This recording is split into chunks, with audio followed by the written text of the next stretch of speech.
Bendiciones, mis hermanos. Necesitaba que en este donde ves la imagen me pongas de coanfitrión, que nada más estoy de anfitrión del otro O- lado. Ok, dame un segundo para ponerte coanfitrión también ahí. Vamos a ver. En los dos estás de anfitrión. ¿Cuál coanfitrión? ¿Cuál Ya, quieres que te ponga? ahora sí, está bien, perfecto. Ok. Buenas noches, mis hermanos. Bendiciones para todos. Para mí es un honor estar con ustedes en esta noche. Tenemos un tema muy interesante dentro de este seminario y vamos a hablar de la autoría de la Biblia. Voy a entrar de una vez en materia para que aprovechemos el tiempo, que solamente tengo una hora, así que aprovechémoslo al máximo. Cuando hablamos de la autoría de la Biblia, el objetivo es que nosotros podamos comprender que Dios es el verdadero autor de la Biblia y cómo los hombres fueron instrumentos inspirados por Él. Hay que reconocer que hay un proceso histórico y literario en la formación de la escritura y también hay que animar y valorar a todos los hermanos para que amen la palabra como alimento de vida y no solo como un libro antiguo. Eso sería como el objetivo a grueso modo de día de hoy. Yo quisiera iniciar para que ustedes me lo hagan por en el chat. Quiero que pongan eso en el chat rápido. Eh, que si yo te preguntara quién escribió la Biblia, quiero que me pongas en el chat ahí quién escribió la Biblia. Escribe rápido, lo primero que te llegue a la mente. ¿Quién escribió la Biblia? Adelante, escriban. ¿Quién escribió la Biblia?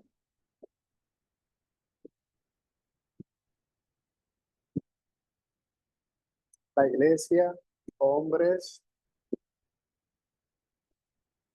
Vamos, vamos. Varias personas inspiradas por Dios. Varias personas. Hay 40 autores, creo. La iglesia elige los 73 libros, pero la escribió Dios por profetas y personas inspiradas. Muchos autores, hombres inspirados por el Espíritu Santo. Dios a través de los hombres. Muy bien, muy bien. Muy bien lo que hay comentado. Excelente. Muy bien. Casi la mayoría ha dado en el clavo. La Biblia tiene dos autores, realmente. Dios y el hombre. Y es una maravillosa cooperación. Eh, si queremos buscar el fundamento bíblico de lo que estamos hablando, sería 2 Timoteo 3:16, donde dice, toda escritura es inspirada por Dios. Entonces aquí estaríamos hablando de qué es la inspiración bíblica. Según la definición del Catecismo de la Iglesia Católica, Dios es el autor porque Él inspiró a los hombres para que escribieran lo que Él quería comunicar. ¿De acuerdo? Eh, pero esto, aquí ya empiezo a quitar, desmitificar. Hay mucha gente que tiene muchos mitos de la Biblia. ¿De acuerdo? En el sentido de que algunos se imaginan como que la Biblia vino en un meteorito en el cual vino ese libro y que se le presentó a la gente, un libro ya conformado. Otras personas se imaginan como a Dios ahí trazando la letra, letra por letra, o Dios tomándole de la mano a esa persona que está escribiendo, eh, o Dios dándole un dictado a la geógrafo, ya hablaremos luego de eso. O sea, hay mucha gente que tiene unas imágenes sobre la conformación de la palabra de Dios que entienden que fue de esa manera, ya sea un ángel que lo trajo, ya sea en un sueño revelado y que empezaron a escribir aquí. No es así. El, no es un dictado mecánico que Dios le hacía a los hombres para escribir. Eh, los, los autores y los escritores conservaron su estilo, su cultura y su lenguaje.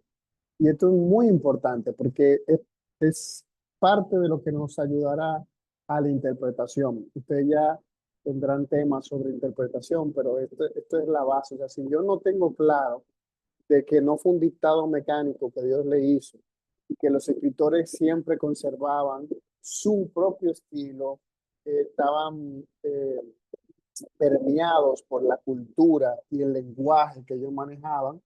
Entonces, se supone que habrán por distintos estilos, distintas maneras de narrar la historia de la salvación. También hay que tener en cuenta, como un caso práctico, un ejemplo para que me entiendan, es como cuando un músico toca un instrumento, ¿eh? Y cada instrumento suena distinto, pero todos, la melodía que hace y ejecuta cada uno de los instrumentos viene del mismo autor, el que compuso la obra musical. Entonces, algo así más o menos lo que pasa con la Sagrada Escritura. Hay un autor, pero cada instrumento le da su matiz, esa melodía, esa sinfonía es la Sagrada Escritura. Entonces, tenemos que estar de acuerdo en que hay autores humanos. Está Dios como autor principal que inspira a los autores humanos.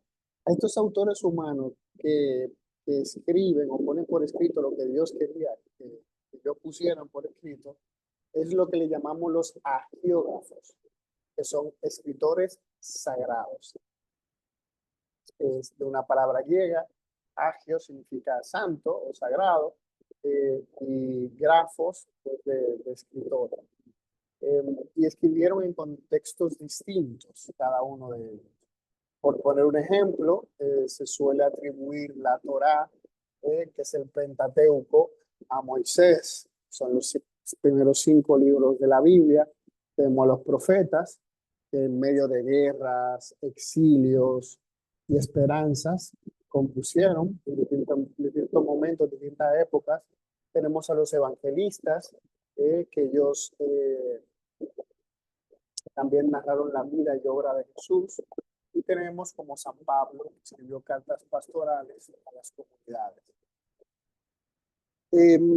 La Dei Verbum, que es uno de los documentos del Concilio Vaticano II, nos enseña que la Escritura enseña sólidamente, fielmente y sin error la verdad que Dios hizo consignar para nuestra salvación. Le enseña sólidamente la Escritura. Por ejemplo, si vemos a Mateo, el evangelista San Mateo, él escribió, cuando uno hace un estudio textual de la palabra de Dios, una crítica textual, va a las fuentes, se nota que él escribe para judíos, Lucas para los griegos, y Juan tiene un lenguaje aún más simbólico. Por eso es el más profundo todavía San Juan en su evangelio. Pero vemos que cada uno le da su matiz por el público al que está dirigido. Luego entra lo que llamamos el proceso de formación de la Biblia. La Biblia tiene un proceso de formación, que aquí es donde quiero hacer mayor acentuación para que ustedes entiendan y se vayan esos mitos que normalmente tenemos de la conformación de la Biblia. La Biblia se compone en un proceso de tradición oral. Los judíos y toda esa cultura antigua semita era muy de memorizar. Ellos memorizaban los textos, memorizaban todo tipo de enseñanza, o sea, tenían muy buena memoria, ¿de acuerdo? Entonces ellos lo que hacían eran que transmitían sus experiencias de fe narrándolas, narrándolas. Esa era su manera de pasar de generación en generación esos hechos salvíficos que habían experimentado, sus hechos en su vida de fe. Por tanto, al principio no estaba por escrito, sino solamente oral. ¿De acuerdo? Obvio, yo me imagino que no es algo desconocido para ustedes, que el tema de la escritura no es como hoy, porque hay mucha gente que comete anacronismos, se comienza a pensar en la antigüedad como hoy en día, que hay tanto acceso a poder publicar un libro, a escribir un libro. O sea, antes de la imprenta, antes de la invención del papel, no se utilizaba el papel, se utilizaba pieles de animales, se utilizaba tablas de madera, tablas de piedra, a veces en bronce, a veces en chapas doradas, o sea, no había como ese estilo de libros como hoy entendemos. Luego cuando empieza el papiro, que hay esos rollos, pero eso son invenciones ya muy más tardías. Lo que quiero que entendamos es como que eso no estaba escrito así de un principio, empezaron a poner ahí, se sentó el profeta o Moisés sentado, de que imaginarse a Moisés escribiendo la Torá, porque no, en esa época el papel no estaba así como hoy en día, y uno suele como pensar en algo así, como Moisés escribiendo la Biblia, empezando el Pentateuco, en el principio existía Dios, no, eso sería cometer un anacronismo y sería pensar ingenuamente en lo que fue el proceso de formación de la Biblia. Fue un proceso primero, vuelvo y repito, tradición oral. Se transmitía a través del boca a boca, de la voz, escuchando esa vivencia de fe. Luego es que pasa la escritura con el tiempo. Y esas tradiciones que se ponen por escrito siglos después, no estamos hablando que siglos después, que se ponen por escrito, eso que ellos venían repitiéndose de la historia salvífica. Eso para que ustedes entiendan también que no sé si ustedes, yo creo que no estamos presenciales. Yo lo hubiera puesto a ustedes a hacer una dinámica, hay una que uno usa mucho para que entiendan esto, de yo diciéndole una palabra a alguien en el oído y él ponga esa frase, que él la compartiera con cada uno de ustedes que están aquí. Y ustedes vieran cómo al final, el último que vuelve y me da el mensaje a mí, yo diría lo primero que dije y escucharías el mensaje que él da y vieras que hay cambios en el mensaje. Hay cambios y eso es normal, normal. Normal por la época, por la cultura, por el lenguaje, que puede haber cambios en ese eh, primera inspiración, ¿de acuerdo? Entonces luego ya, todavía más posterior, es decir, ya en la era cristiana, es donde entra lo que es el canon bíblico. La iglesia, ya iluminada por el Espíritu Santo, discierne qué libros eran inspirados y qué no, o cuáles no. Ya eso es un proceso ya después. Si queremos más o menos datar de qué fecha eh, nos viene los libros que encontramos en la Biblia, podemos decir que el Antiguo Testamento fue formado entre los siglos 10 y segundo de antes de Cristo. Bueno, antes de Cristo, más o menos esas son las fechas donde se pone por escrito. eh, Empiezan a escribirse estos relatos que conforman el Antiguo Testamento. Ya el Nuevo, que comienza entre los años 50 hasta los años 100 después de Cristo, ¿de acuerdo? De la era cristiana. Y el canon se fija definitivamente en dos concilios y se confirma en un tercero. Primero, en el concilio de Hipona, en el 393, y en Cartago, en el 397. Y luego ya es confirmado en el concilio de Trento. Eso es ya en 1546. Y eso lo único que hizo fue la iglesia, pues guardar ese depósito de la fe con con todo el amor, con toda la rigurosidad que podían, para que no se perdiera nada y que tampoco se contaminara nada. Esto es como si ponemos un ejemplo, como hoy que nosotros solemos pues, guardar cosas importantes como fotos, videos, cartas, pues así mismo, con ese mismo amor, con ese mismo deseo, Israel, que por Israel guardó de su fe en textos sagrados. Y de la misma manera la iglesia hizo lo mismo con el Nuevo Testamento, guardó lo esencial eh, de toda esa literatura que se fue creando y que conforman lo que hoy es el canon bíblico. Lo más impresionante de todo esto, mi hermano, y por eso se ve que esto es de Dios y es una nota que nos habla a nosotros de que aquí está la mano de Dios y ya verán cómo se sorprenderán de esto. Quizá alguno de ustedes nunca lo ha pensado, eh, y por eso la Biblia es un libro sagrado.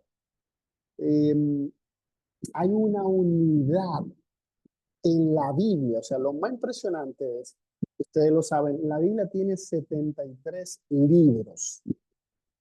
Es un libro, pero que es un conjunto de libros. Yo me imagino que ya vieron que la palabra Biblia viene de biblos, es un conjunto de libros. O sea, ahí no hay un solo libro, hay un montón de libros y cada libro escrito en un momento distinto. O sea, para ser más específico, hay más de 40 autores en la Biblia. Imagínense eso. Hay 73 libros, más de 40 autores en 3 continentes distintos y o sea, y atravesado por 1500 años de historia. Imagínense eso. En 1500 años de historia, 73 libros, más de 40 autores, de 3 continentes. O sea, imagínense la cultura distinta. Aparte de eso, diferentes géneros literarios. O sea, tenemos en la Biblia poesía, historia, profecía, cartas, parábola. Y sin embargo, a pesar de toda esa diversidad, que lo que podría decir, no, pero ese libro lo que tiene que ser, como aquí en República Dominicana decimos, es un sancocho. O sea, tiene tantas cosas mezcladas que cómo es posible que tenga una unidad, un hilo conductor, algo que lo están escribiendo tantas personas y en tantas épocas distintas. Y ahí es que está la maravilla. Un solo mensaje central que cruza desde el primer libro hasta el último, el plan de salvación de Dios en Cristo. Es impresionante la Biblia por eso, porque en todas las páginas se puede ver un solo hilo conductor, a pesar de todo eso. ¿eh? Aquí creo que no hay no hay un mejor momento de esa frase que ya todo el mundo suele usar mucho. Dios escribe en renglones torcidos, derecho, imagínense, en cosas tan dispares, un solo mensaje, claro. Em, por eso si en Hebreos 1, del versículo 1 al versículo 2, nos dice, Dios en muchas ocasiones y de muchas maneras habló y ahora nos habló por medio del Hijo. Entonces, la Biblia en la vida de la iglesia eh, no se puede entender la escritura eh, sin la tradición ni el magisterio, ¿de acuerdo? Por eso la Dei Verbum en el numeral 10 nos dice, la sagrada tradición y la sagrada escritura constituyen el único depósito sagrado de la palabra de Dios confiado a la iglesia. Repito de nuevo, la sagrada tradición y la sagrada escritura constituyen el único depósito sagrado de la palabra de Dios confiado a la iglesia. La Biblia es como una carta de amor, ¿eh? que solamente cobra sentido cuando la lees en relación con quien la escribió. Por tanto, no es lo mismo cuando un ateo se acerca a la palabra de Dios, cuando un musulmán, cuando alguien, un budista, se acerca a la palabra de Dios, que cuando un cristiano lee esta carta. Es lo mismo que pasaría como que alguien te escribe una carta de amor a ti y esa carta de amor la lee a tu papá, a tu mamá o alguien de Chile. O sea, no le va a decir nada porque no conoce ni al autor ni está dirigido a él y por tanto no le dicen a una carta de amor, pero a ti sí, a ti te conmueve el corazón, a ti sí te llega a lo más profundo de la fibra porque tú sí sabes quién es el autor y que te está declarando su amor. Es lo mismo que pasa con la Biblia, es una carta de amor de Dios, pero cuando tú la lees en la conciencia de Cristo, en la luz del Espíritu, entonces como si te hablara a ti, como si te hablara directamente al corazón. Eh, Y aquí el tema canon, ya lo verán, no me meto en otros temas que ustedes van a ver durante este seminario, pero simplemente el canon es esa selección que hace la iglesia donde indica cuáles libros son y cuáles libros no. Y aquí es donde entramos siempre en esa gran eh, pregunta que se le suele hacer a los protestantes, porque ellos siempre se aproban el título como que ellos son los bíblicos, los más bíblicos, los más amantes de la Sagrada Escritura, eh, con el tema de sola Escritura. Eh, y esa es la gran cuestionante que uno le hace a ellos. Uno dice, tú crees en la Biblia, pero no crees en la iglesia que te entregó la Biblia. O sea, la iglesia católica es la que le entrega la Biblia al pueblo de Dios, en este caso a los protestantes. O sea, si no hubiese sido por la iglesia, ¿cómo tú sabes que esos libros que están ahí y no otros son palabra de Dios? O sea, muy fácil para mí yo decir, esto es palabra de Dios, pero ¿quién tiene esa autoridad para decirte, no, eso que tú tienes en tus manos realmente es palabra de Dios? Es gracia a la iglesia, ¿sí? Gracias a la iglesia, su tradición viva que ellos protegieron con mucho celo para que no se mezclara con el error, con tantas herejías que habían en la época. Y habían un montón de libros, ¿eh? Ustedes saben que en esa época se utilizaban mucho los seudónimos, o sea, ponerse el nombre de un apóstol para que el libro se leyera. Entonces, hay muchos libros apócrifos. Yo recuerdo como un momento, una época, hace años atrás, cuando salió, hubo una película que salió, pero salió porque había también, se había conocido mucho un evangelio que como que causó mucho revuelo, un evangelio que salió, que lo que se puso fue de moda, por eso se conocía hace mucho tiempo, el evangelio de Santo Tomás. Y era una película que se llamaba Estigmata, que trataba de una chica que recibía los estigmas de Cristo. Ellos hicieron una mecolanza en esa película, porque ahí parece como si hubiera sido como San Pío, que muere y ella toma el rosario y como que hereda los estigmas. En fin, le pongo todo este composición de lugar, porque en esa película muestran como que este monje, este fraile, eh, como si fuera poseído, como si él estuviera poseído, él empezaba a escribir este evangelio en las paredes, el evangelio de Santo Tomás. Y entonces ponen como a la iglesia como la malvada, que no quiere que este evangelio se dé a conocer, porque en este evangelio está poniendo en jaque a la iglesia. Y es un evangelio gnóstico, es una de las herejías de los primeros siglos. Eh, y entonces dicen, la iglesia lo rechazó porque en este libro destruía la iglesia, el libro. ¿Eh? Porque hay un momento, ellos ponen como citas bíblicas de lo que dice, perdón, citas de ese libro apócrifo. Porque, por ejemplo, dicen una, si levantas una piedra, ahí estoy. Si levantas una madera, ahí estoy. O sea, como diciendo, como que no hay que ir a templos, como que el Señor está en todos lados. Y eso es sí y no. Sí, en realidad de que Dios tiene omnipresencia. Dios está en todo lado. ¿De acuerdo? O sea, no hay un lugar que se le oculte a Dios, porque Dios es inmenso. Dios lo abarca todo. Eh, Aún así, aunque Él lo abarca todo, no es que las cosas sean Dios. O sea, por ahí es que entra lo del tema del panteísmo. El panteísmo es una mala interpretación de eso, donde yo, como Dios es inmenso, creo que todas las cosas son Dios. Entonces, la planta es Dios, el animal es Dios, el pez es Dios. No, una cosa es que su presencia abarque todo, porque Él es omnisciente, omnipresente, y otra cosa es su persona. ¿De acuerdo? Son dos cosas distintas. Eh, y todo este tema, porque este libro decía esas cosas y como que lo acentuaba, pero es que en la verdadera espiritualidad cristiana siempre hemos entendido la presencia, la omnipresencia de Dios. Dios está en todos lados, ¿de acuerdo? ¿A dónde, como dice el Salmo, a dónde puedo huir de tu presencia? Si voy al abismo, ahí estás. Si voy a una salta, ahí estás.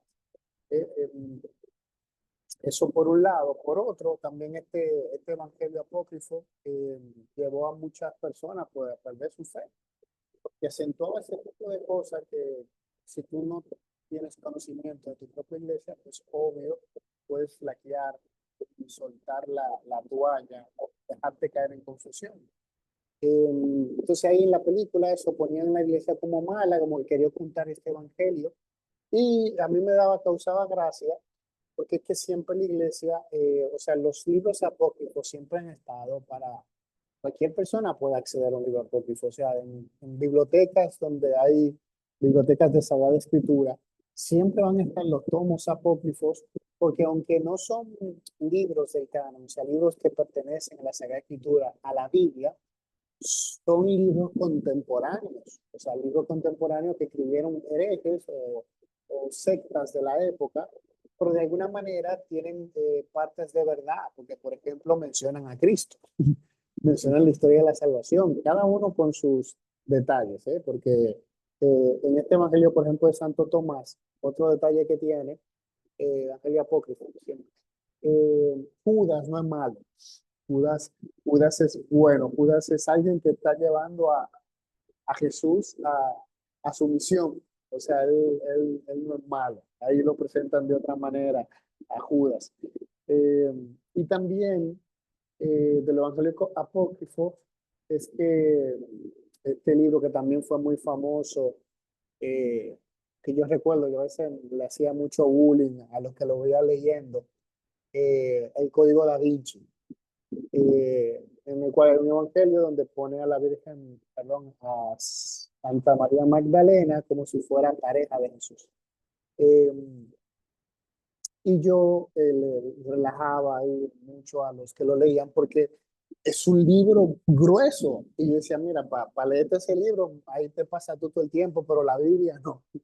La Biblia, que palabra de Dios, eso no lo lees, pero este librazo grandísimo, el Código Da Vinci, sí se lo zampan como si nada. Eh, y nada, que hay que darle la gracia a la iglesia, que la iglesia fue fiel al Señor y permitió, y no permitió, perdón, que estos libros ingresaran y que hubiesen sido quizás de daño espiritual para muchos y de confusión en este tema de la persona de Jesús, del depósito de la fe. Todo hubiese sido un caos y hubiese estado la iglesia velando, velando para que solo estuvieran los libros inspirados realmente por Dios. Vuelvo y les digo, o sea, si tú quieres leer un evangelio apócrifo, están ahí, o sea, no, hay gente que lo pone, no, porque la iglesia lo tiene ocultos en la biblioteca secreta del Vaticano, solamente ahí están esos libros, que la gente, pues no, esos libros están ahí, son un montón. Eh, eh, yo recuerdo que cuando estaba en la universidad, leí muchas veces, la biblioteca estaba, esta gran editorial de allá de España que se llama PAC, Biblioteca de Autores Cristianos, tiene, o sea, los tomos de los libros apócrifos en su sección de Sagrada Escritura. O sea que no es un asunto oculto, ahí que nada más pueden acceder a algunos dos o tres. Eh, bueno, quería hacer ese comentario porque me llegó a la mente esa película.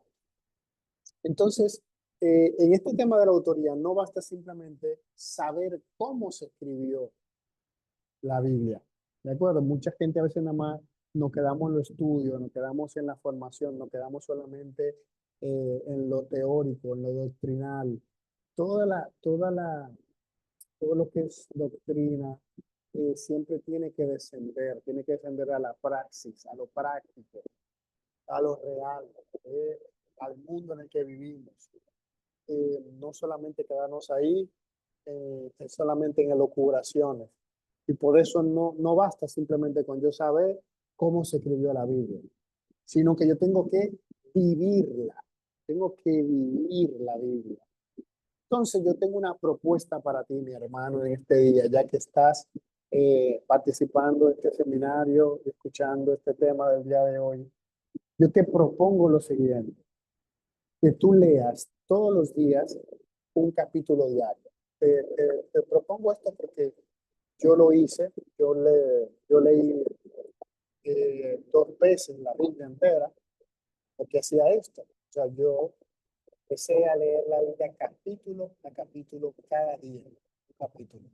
Eso tardó años, obvio, tardó años en yo concluirla entera y volver a empezar y concluirla entera. Eh, pero de a poco se empieza. Entonces, mi propuesta es que a partir de hoy comiences a leer un capítulo diario. Eh, y no solamente leer, sino siempre ten algo donde anotar para subrayar lo que el Espíritu Santo te ilumine en ese momento cuando estés leyendo ese capítulo. Bueno, y no solamente te quedes ahí, y coger algo para ti, sino también compartirlo. Compártelo con tu familia, compártelo con tu comunidad, con tu grupo de oración. Eso, esas luces que Dios te ha dado en la lectura de la Sagrada Escritura. Para la lectura es importante tú tener este tema bien claro.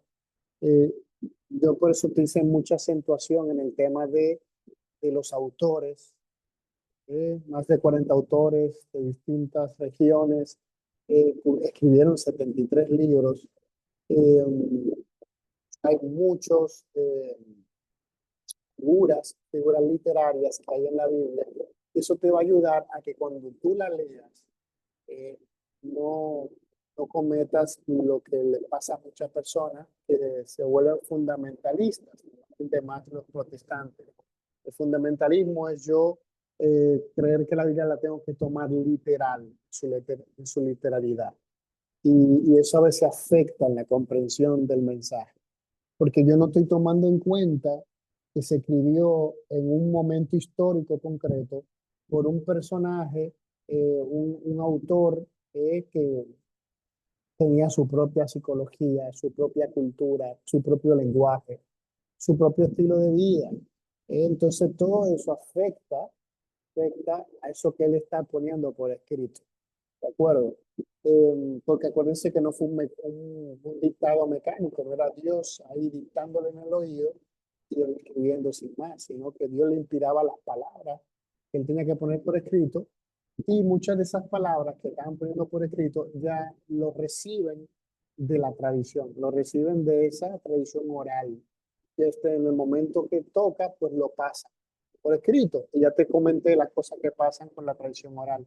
Hay palabras, hay cosas que pueden cambiar, mensajes que pueden variar, no lo esencial, eso era algo que iba a mostrar de si hacíamos la dinámica, no cambia nunca lo esencial, pero sí hay cosas que pueden eh, eh, modificarse, quizás en la palabra. Otra cuestión también, y yo sé que este no es mi tema, pero lo voy a tocar, es el idioma en el que se escribe. O sea, la Biblia se escribe en dos idiomas, el hebreo y el griego. Esos son los dos idiomas originales de la Biblia.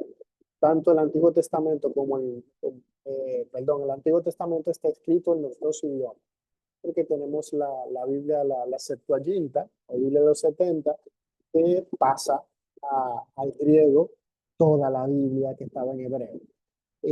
O sea, ellos accedieron a los manuscritos y lo fueron copiando a el griego. Entonces, ese lenguaje en hebreo, cuando uno estudia Sagrada Escritura, el traducir la Biblia no es tan fácil, porque el hebreo, para los que no lo saben, es una lengua que se escribe solamente en consonantes.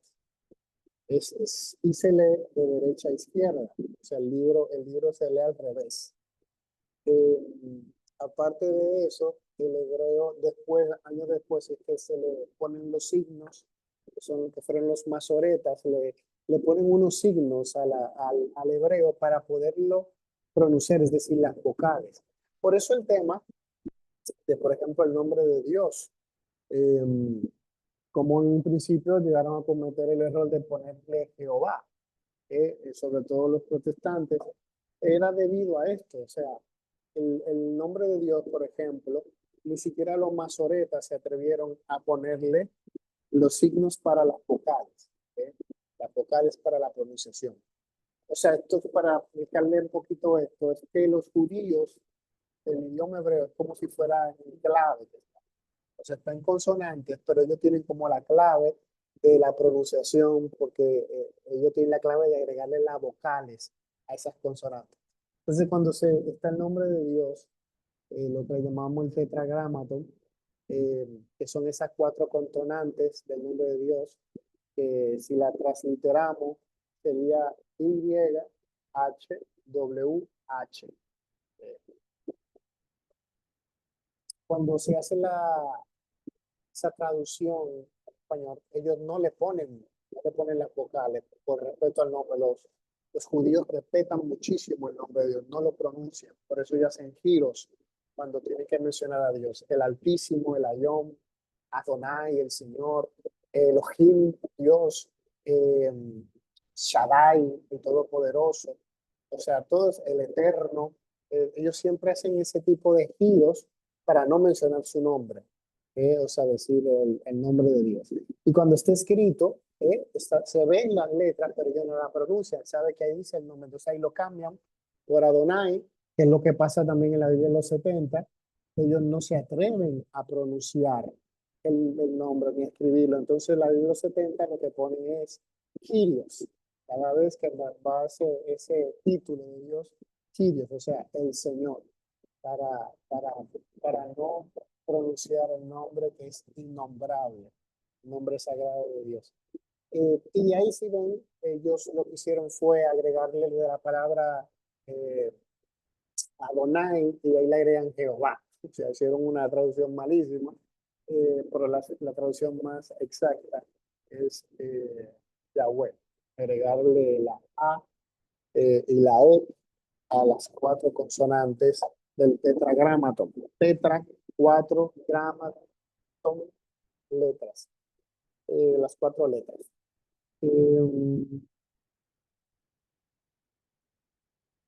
La palabra de Dios es tan impresionante, a mí me impresiona mucho. Yo creo que muchos de ustedes lo saben. El hecho de que yo hoy lea un texto y yo al año siguiente vuelvo y leo ese texto y es como si fuera totalmente nuevo para mí. No sé si a ustedes les ha pasado eso, como un texto que usted ha leído varias veces en distintos momentos de su vida, es como si fuera totalmente nuevo. ¿Y por qué pasa esto? Porque la Biblia, la Sagrada Escritura, está viva, como dice Hebreos 4:12. Pues viva es la palabra de Dios y eficaz y más cortante que espada alguna de dos filos. Penetra hasta la división entre alma y espíritu, articulaciones y médula, y todo está patente y latente a los ojos de aquel que debemos de dar cuenta. O sea, la palabra de Dios es viva, está viva, es una palabra viva, no está muerta. Entonces, por eso cuando yo leo su palabra me da vida.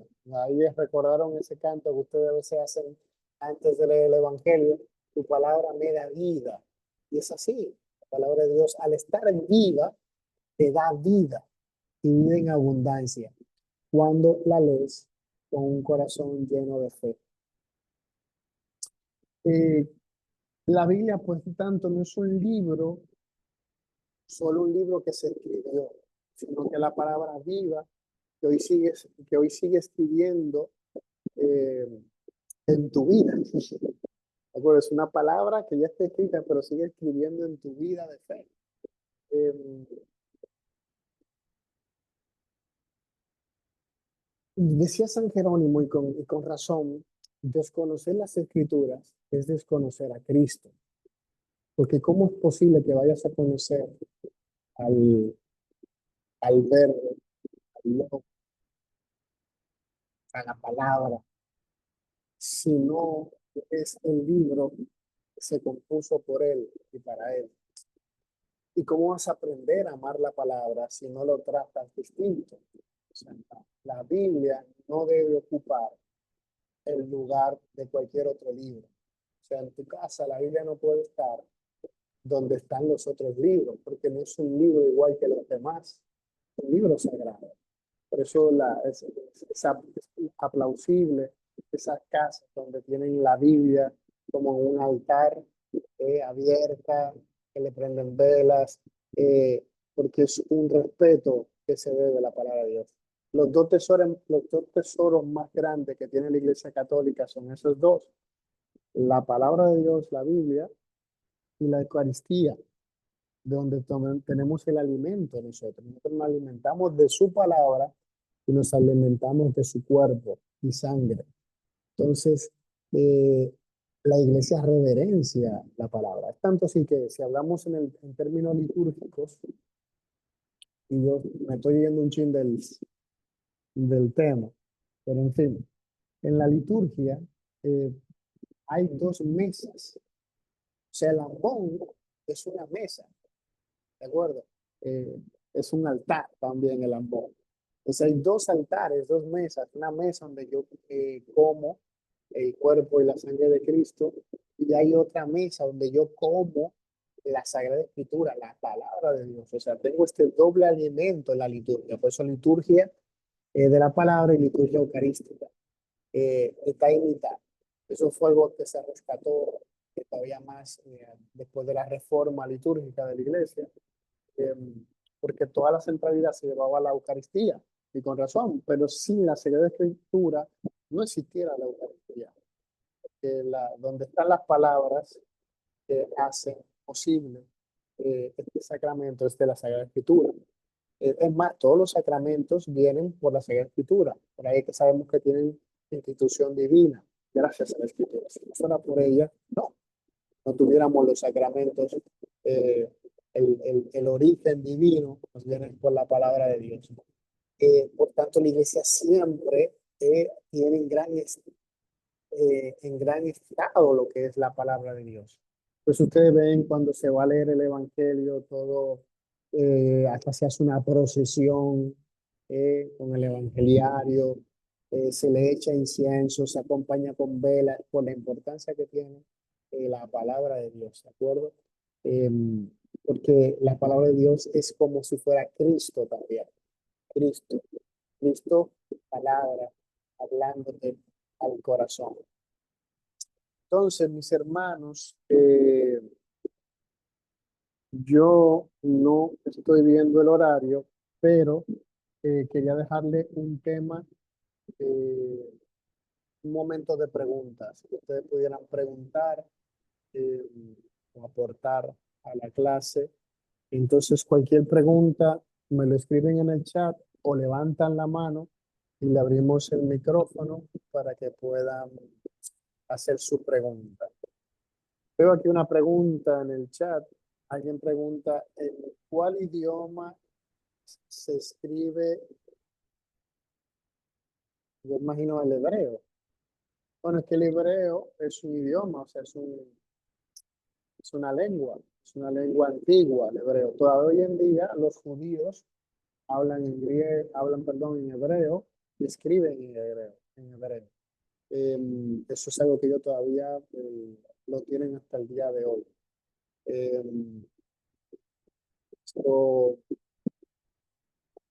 sea, no es una lengua muerta que se perdió, sino no, al día de hoy todavía existe eso. No, no es pecado, María Isabel, usar el nombre de Jehová. Lo que pasa es que es una tradición errónea, eso es todo, ¿de acuerdo? Pero no es que sea un pecado decirlo, es como que yo eh, haya escrito mal un nombre, yo te estoy llamando por ese nombre porque entiendo que así te llamas, ¿de acuerdo? Pero ya una vez que sabes que ese nombre está mal, entonces lo que tienes que hacer es corregir. Por eso muchos protestantes, ustedes se fijan, ya están dejando de usar el Jehová. ¿Eh? Hay muchas canciones famosas por ahí que he escuchado que ya se llaman Yahweh. O sea, por eso mismo, porque ellos saben que realmente la traducción no está bien, no es precisa Jehová. Eh, ¿Alguna otra pregunta?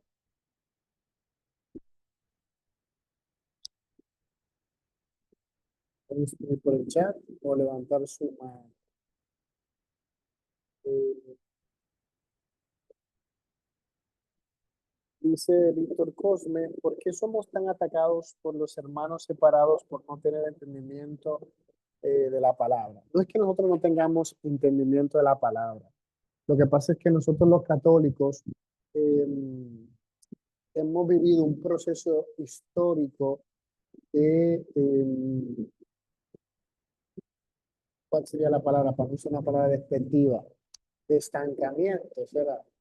O sea, nosotros descuidamos mucho la formación, nos acostumbramos simplemente a que el sacerdote sea el que estudie la Biblia, y que el sacerdote sea el que aprenda doctrina, para que nos enseñe a nosotros y nosotros quedarnos tranquilos yendo a misa y que me dé mi homilía de la palabra explicándome. Y ese acomodarme y no leer yo mismo la Biblia también, yo mismo buscar la palabra de Dios y devorarla, que es lo que ellos sí hacen, o sea, los protestantes, como es lo que tienen, o sea, los protestantes lo único que tienen es eso, tienen la palabra de Dios, son la fide, son la escritura. Entonces, como solamente tienen eso, pues estudian un montón la Biblia. Y nosotros no hemos descuidado en eso. O sea, nosotros no estudiamos la Biblia. Y por eso es muy plausible este seminario que rescata esto. Hay muchos católicos que se pasan a protestantes porque nunca leyeron la Biblia. Y entonces ellos achacan a la iglesia que la iglesia no le dejaba leer la Biblia. No, claro que sí, la Biblia tú la comprabas y podías acceder a ella. Y hay un montón de cursos. Cualquier laico puede acceder hoy en día a curso de teología, o sea, es algo normal. Puedes especializar en Sagrada Escritura, también un doctorado en Sagrada Escritura, cualquier laico. Pero antes no, antes había esa cultura de comodidad, de conformismo, de no querer profundizar, de no querer conocer más, que llevó a esto. Entonces, mucha gente desconoce su fe, eh, y como decía, que no me acuerdo quién era que acuñaba esa frase, eh, católico ignorante, futuro protestante. Lo mismo, porque imagínate, el que si lee un poquito más la Biblia que tú, te dice dos o tres citas bíblicas con su propia interpretación y obvio te va a tumbar. Dice, no, este hombre está leyendo la Biblia, este hombre cita y te lo explica a su manera, pues obvio te va a hacer dudar de tu fe, de eso. Entonces, no es que ellos tienen tanto entendimiento, sino que ellos leen mal la Biblia. Bueno, eh, la persona me pregunta, sí, Henry nos acerca que la misma Biblia Reina Valera de 1960 dice que la Biblia dice que el nombre de Dios es Yahweh en la última parte del glosario. Es curioso, pero si tú, si cuando la ves y buscas los textos donde aparece Jehová, porque ellos lo pongan ahí en el glosario. Eh,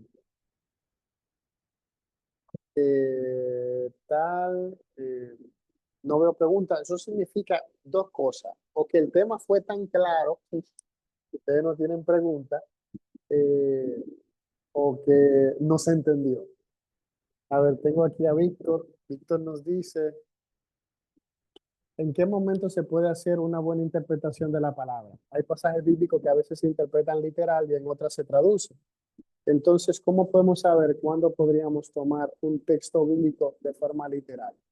Bueno, para eso tenemos lo que es el magisterio de la iglesia. El magisterio de la iglesia siempre nos ayuda para esos pasajes que son oscuros, esos pasajes que son oscuros que no se ven a la primera con claridad. Para nosotros saber distinguir o discernir cuando algo es literal, o algo es espiritual, o algo es sentido figurado.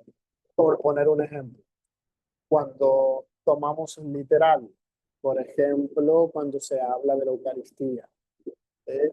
Jesús, cuando da el discurso en Juan capítulo 6 de este es mi cuerpo, el discurso del pan de vida, él está hablando literalmente y por eso es que se escandalizan los, los discípulos y los judíos. Y más cuando tú estudias en el idioma original, en el griego, y te das cuenta de los cambios que él hace del verbo que está usando. Él al principio está diciendo, el que no come mi carne, no tiene vida eterna.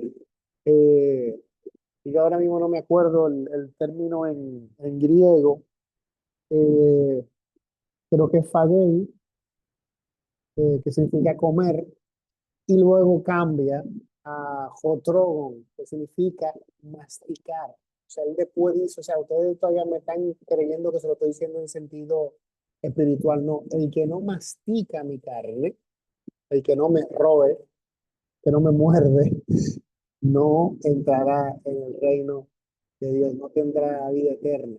Y ahí es que ellos se escandalizan y se van y lo abandonan, muchos lo abandonan por ese discurso. Entonces, en ese caso, el literal. Para también saber el tema de la literalidad, hay que siempre leer con una hermenéutica de la continuidad, o sea, la Biblia se interpreta a sí misma con toda la Biblia, o sea, no puede entrar en contradicción ella misma, entonces hay que interpretar el texto, como también decía San Juan Pablo II, creo que un texto fuera de contexto es un pretexto. O sea, yo tengo que leerme. Hay muchas veces que yo nada más por quedarme con un solo pasaje, un solo versículo, una sola perícopa, sin leer lo anterior y lo posterior, que es lo que me haría la explicación, y porque yo tendría que tomarlo literal o en sentido figurado, es quizá el contexto del que se está hablando. Por poner otro ejemplo, que sería, si yo lo tomara en literal, que sería malo, cuando Jesús le dice, si tu ojo es causa de pecado, sácalo. O tú, lo que más te vale entrar en los cielos sin tus ojos, o córtate la mano, que es mejor entrar al cielo siendo manco. En ese caso, Jesús lo que está usando es una figura literaria para captar la atención y hablarle fuerte a los oyentes, para impactarlos. O sea, no le está diciendo literalmente, sácate un ojo, córtate la mano, porque eso iría en contra del, del quinto mandamiento, no matarás. O sea, el no matarás incluye que tú no te puedes hacer daño a ti mismo. Pues entonces no puede haber contradicción eh, la palabra de Dios mismo. Eh, y hay cosas que también que se superaron. O sea, hay cosas que fueron superadas por Cristo. Por ejemplo, el sábado, que pasa a ser el domingo. Si yo me quedo como los adventistas en esa literalidad del sábado, yo sigo guardando el sábado al día de hoy. O el tema de la menstruación de las mujeres. La mujer se volvió impura, tú no podías tocar nada, lo que sea que ella tocara quedaba impuro. O sea, son cosas que luego fueron superadas. Entonces, si te resumo lo que te acabo de decir es el contexto, ¿eh? Hacer una hermenéutica de todo el contexto de la Biblia, de toda la Biblia, o sea, no solamente quedarme en el pasaje, sino en toda la Biblia para poder descifrar ese pasaje, siempre viendo lo que está antes y de posterior para poder entender el contexto y también entender el contexto del género literario que se esté usando en ese momento, si es histórico, si es poético, si es profético, etcétera, etcétera, me ayuda a comprender más y ya sabes si es literal o si es en otro sentido que tengo que tomarme ese texto bíblico. Eh,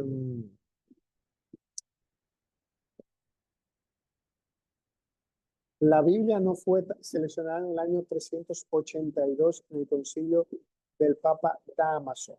Bueno, eso también fue un momento histórico de la palabra de Dios, eh, donde también se trató el tema de la Sagrada Escritura. Pero los dos cánones, los dos concilios, perdón, eh, fueron, o sea, acuérdense que hay lo que lo que llamamos concilios ecuménicos y hay concilios que fueron territoriales. ¿De acuerdo? Hay concilios territoriales y lo que tienen más rango son los concilios ecuménicos, que son los de más rango dentro de la teología dogmática. Entonces los dos que tenían más peso, pues era ese concilio de Hipona, que tenían ahí nada más ni nada menos que San Agustín, concilio de Cartago y el famoso concilio de Trento, que ese ya es el concilio top, ¿de acuerdo? De todos los concilios, porque fue el que aclaró muchas cosas de donde se asienta hoy la fe de la iglesia. Eh, entonces, eh, vale, si no hay ninguna otra pregunta, paso a concluir. Creo que, bueno, tengo una mano levantada, sí. Tenemos a Mauricio Jiménez.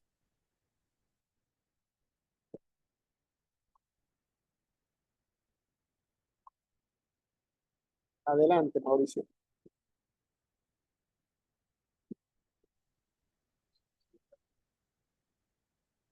Adelante, Que no hermano. me deja. Sí, te Buenas escuchamos. noches, hermano. Buenas noches. Una consulta, ¿cuál sería la posición o cuál es su posición con respecto? Me interesaría mucho saber sobre la Biblia, Dios habla hoy. Es una Biblia que se ha dicho que es más ecuménica, que tal vez la traducción pues no es tan fiel porque se hizo en una época, si no me equivoco, por ahí del año 1966 en adelante, con con, con varias otras denominaciones religiosas y pues a veces no se recomienda tanto como para los católicos. ¿Qué tanto hay de cierto en esto? ¿Qué tan real es?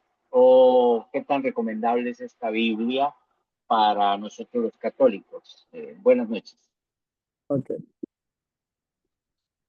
Mira, hermano mío, hay que tomar en cuenta varias cosas. Em, Nosotros en nuestro camino espiritual, dependiendo cómo nosotros vamos correspondiendo a la gracia de Dios en nuestro caminar, eh, el nivel de compromiso que tenemos, pues siempre uno va como escalando, escalando. Entonces, hay cosas que en un inicio son buenas porque son como parte del camino para acercarte, para un primer encuentro, para un primer momento. En este caso sería, por ejemplo, la palabra de Dios. Hay hermanos que quizá comenzaron leyendo una Biblia como la Reina Valera, ¿de acuerdo? Una Biblia protestante.